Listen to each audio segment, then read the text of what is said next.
Isn't it that same place where their offices are every other day? So what was vandalized today that you can say on TV that Kenyans, Azimio guys, leaders and all that, vandalized this table at KICC, and so police had to arrest them, police had to do this. I mean, don't treat us like fools. That protest was planned very well.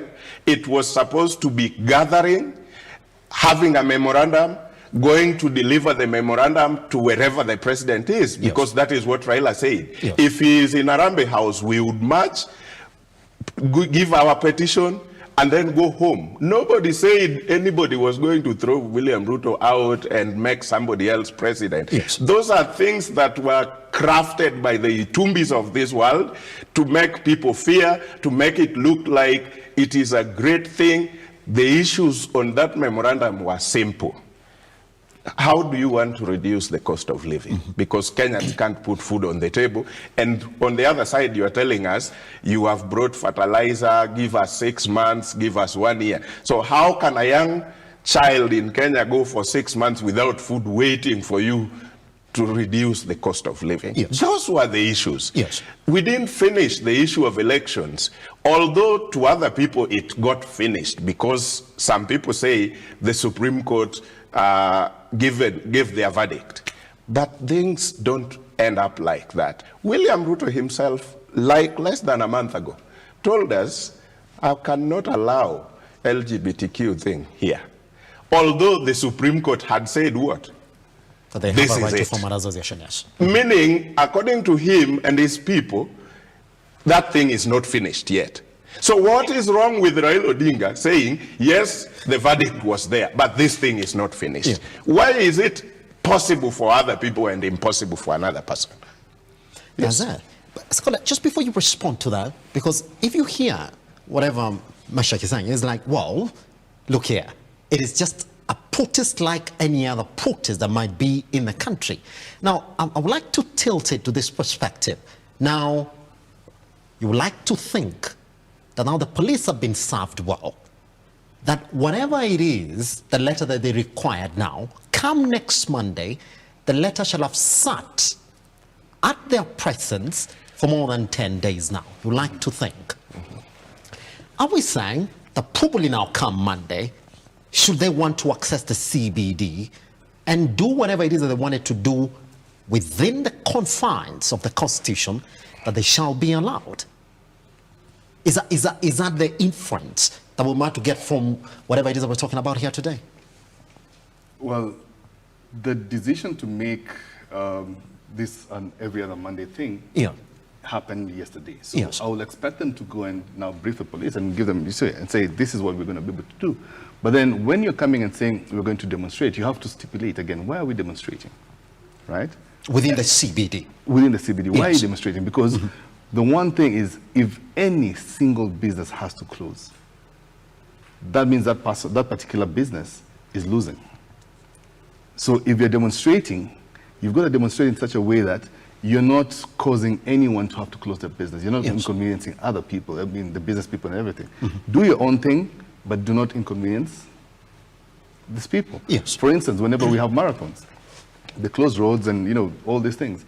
I've never seen anyone come and say, I lost business, my place was vandalized. Why?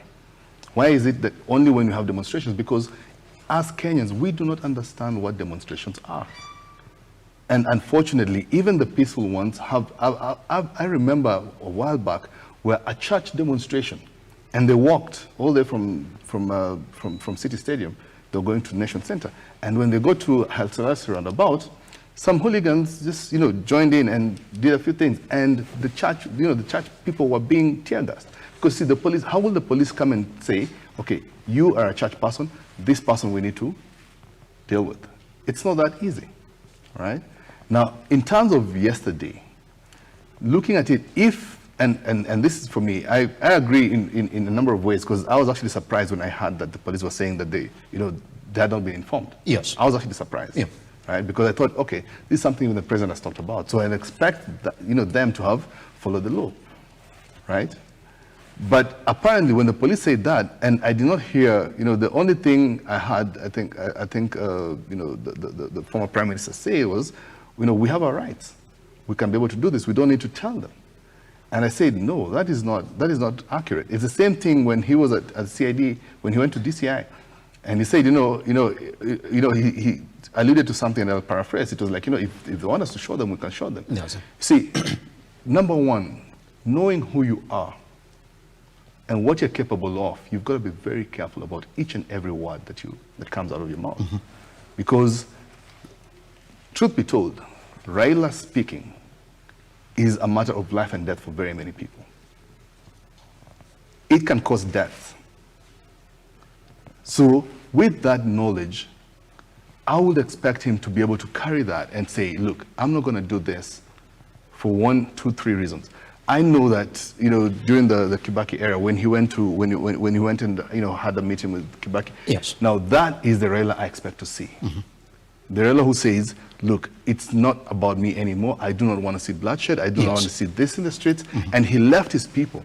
Because is Meshack going to ask you, or even when you say, let him use other alternative methods, is Meshack going to ask you that, well, listen to the message that is coming from the president himself and the DP. The DP is quite stout on that. Do not, we shall not, we shall never. Even when the president speaks, he says, well, yes, I will speak to you, but conditionally. Don't you think that is not enough for a negotiation environment, Sikolia? If you look at what happened before, the president was the DP, right? Mm-hmm.